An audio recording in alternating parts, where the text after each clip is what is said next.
एक व्यक्ति ऑफिस में देर रात तक काम करने के बाद थका हारा घर पहुंचा। दरवाजा खोलते ही उसने देखा कि उसका 5 वर्षीय बेटा सोने की बजाय उसका इंतजार कर रहा है।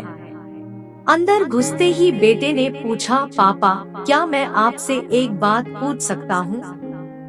हाँ हाँ पूछो, क्या पूछना है? पिता ने कहा। पापा आप 1 घंटे में कितना कमा लेते हैं? इससे तुम्हारा क्या लेना देना? तुम ऐसे बेकार के सवाल क्यों कर रहे हो? पिता ने झुंझलाते हुए उत्तर दिया। बेटा मैं बस यूं ही जानना चाहता हूँ, प्लीज बताइए कि आप 1 घंटे में कितना कमाते हैं? पिता ने गुस्से से उसकी तरफ देखते हुए कहा, 100 रुपए। अच्छा, बेटे ने मासूमियत से सर झुकाते हुए कहा, पापा क्या आप मुझे 50 रुपए उधार दे सकते हैं? इतना सुनते ही वह व्यक्ति आग बबूला हो उठा, तो तुम इसीलिए ये फालतू का सवाल कर रहे थे ताकि मुझसे पैसे लेकर तुम कोई बेकार का खिलौना या उटपटांग चीज खरीद सको। चुपचाप अपने कमरे में जाओ और सो जाओ।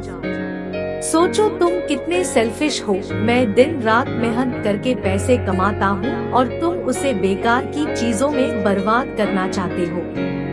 यह सुन बेटे की आंखों में आंसू आ गए और वह अपने कमरे में चला गया। व्यक्ति अभी भी गुस्से में था और सोच रहा था कि आखिर उसके बेटे की ऐसा करने की हिम्मत कैसे हुई।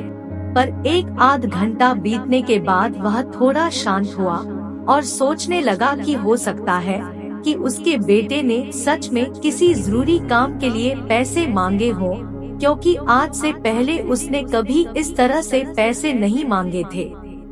फिर वह उठकर बेटे के कमरे में गया और बोला, क्या तुम सो रहे हो? नहीं जवाब आया। मैं सोच रहा था कि शायद मैंने बेकार में ही तुम्हें डांट दिया।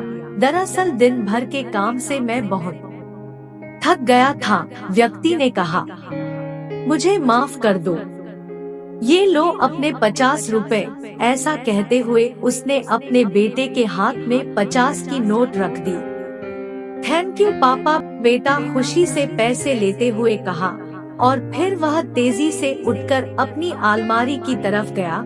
वहां से उसने ढेर सारे सिक्के निकाले और धीरे धीरे उन्हें गिनने लगा। यह देख व्यक्ति फिर से क्रोधित होने लगा, जब तुम्हारे पास पहले से ही पैसे थे तो तुमने मुझसे और पैसे क्यों मांगे? क्योंकि मेरे पास पैसे कम थे, पर अब पूरे हैं, बेटे ने कहा। पापा अब मेरे पास 100 रुपए हैं। क्या मैं आपका 1 घंटा खरीद सकता हूँ? प्लीज आप ये पैसे ले लीजिए और कल घर जल्दी आ जाइए। मैं आपके साथ बैठकर खाना खाना चाहता हूँ।